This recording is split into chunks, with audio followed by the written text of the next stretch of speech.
నమస్తే welcome to TV 999 news. Vizianagaram జిల్లా కొత్తవలస మండల కేంద్రంలో స్థానిక తుమ్మికాపల్లి గ్రామంలో ఉన్న వినాయక నగర్ వద్ద for the people charitable trust chairman Viswanatha Harikumar ఆధ్వర్యంలో 45 మంది వృద్ధులకు 12 రకాల నిత్యావసరాలు పంపిణీ మరియు 45 మందికి చీరలు పంపిణీ, అదేవిధంగా అన్నదాన కార్యక్రమం జరిగింది. ఈ యొక్క కార్యక్రమానికి ముఖ్య అతిథిగా విశాఖ బీసీసీఎల్ ఉపాధ్యక్షులు Bobbili Apparao master, Subbalakshmi, charitable trust chairman Kanakala Siva, Amma Sandeep catering proprietor Sandeep Kumar, chairman Viswanatha Harikumar మాట్లాడారు. ఈ కార్యక్రమంలో ట్రస్ట్ ట్రెషరర్ శ్రావణ్ కుమార్, సభ్యులు నాగేష్, గణేష్, ప్రసాద్, గోవిందరావు తదితరులు ఉన్నారు.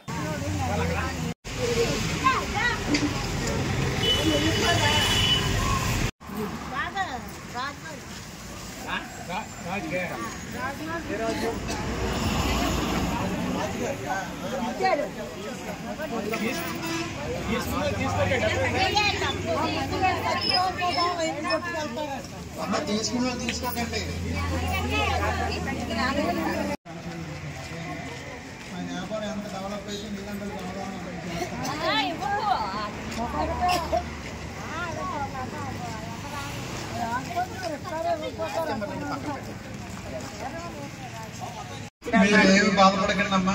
మీరు మీ కట్టి కాలేంత వరకు కొడుకులు ఆడుకుంటారు మాట ఇచ్చారు. మీరు ఉన్నంత వరకు మీకు రేషన్ ఇస్తూనే ఉంటాను. ఇలాంటి పెద్దలను పట్టుకొని ఇలాంటి వాళ్ళందరినీ పట్టుకొని నేను ఏదో విధంగా సాయం చేయడం జరుగుతుంది. దయచేసి ఎవరు బాధపడకండి. ఈరోజు ఈ కార్యక్రమానికి వచ్చిన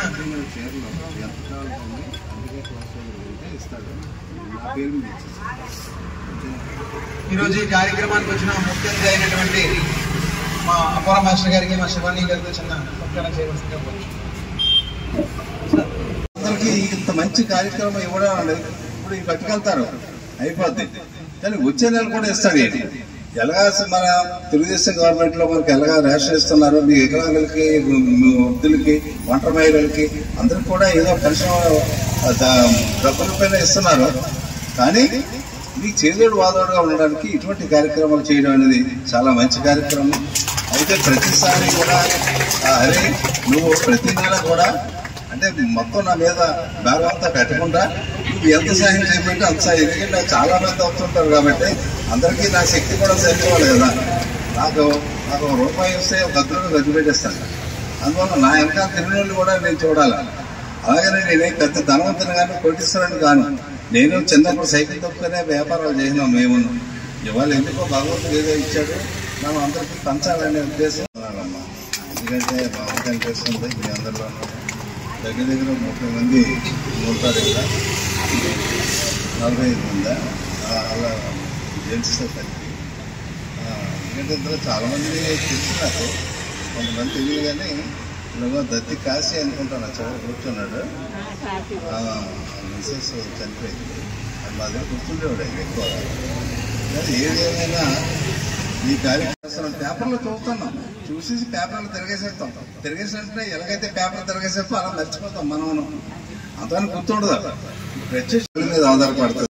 వీళ్ళు అందరూ కూడా ఇప్పుడు మీ నాన్నగారు ఉన్నారనుకో, మీ నాన్నగారు సంపాదిస్తున్నారు కదా డబ్బులు, సంపాదించిన దాంట్లో కొంత డబ్బులు తీసి అమ్మమ్మలకి, నాన్నమ్మలందరికీ కూడా భోజనం తెచ్చారు. ఇవాళ పొద్దున్న మీరు కూడా అందరికీ అలాగే వచ్చారు. సరేనా?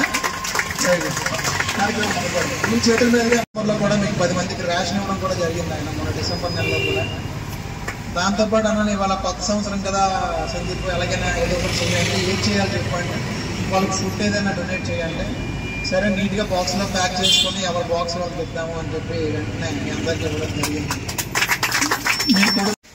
ఎందుకంటే మన సొంత మనుషులే మనల్ని కాదని ఉన్న ఏదో కొద్ది గొప్ప ఆస్తుల్ని వాళ్ళు తీసేసుకొని మనల్ని ఈ వృద్ధాప్యంలో బయటకు వదిలేయడం అనేది సమంజసం కాదు. కానీ ఉన్న పరిస్థితులు అయితే అదే జరుగుతుంది. ప్రస్తుత పరిస్థితుల్లో ఏంటంటే అంతా కూడా బాగా కమర్షియల్ అంటే వాళ్ళ స్వలంబన, వాళ్ళ ఆర్థిక పరిస్థితులు ఇవే చూస్తున్నారు తప్ప కన్నవాళ్ళని అయితే పట్టించుకుంటున్నారు. ఇన్నాళ్ళు 10 మంది పిల్లలు ఉంటే ఒక అమ్మ పోషించేది. కానీ ఇప్పుడు 5 పిల్లలున్నా 5 కొడుకులున్నా కూడా ఒక్క తల్లిని వాటాలు వేసుకుంటున్నారు. నెలకు 2, నెలకి 9. అలాంటి పరిస్థితుల్లో మనం ఉన్నాం. కాబట్టి మన హరికుమార్ చేసేది చాలా అభినందనీయం.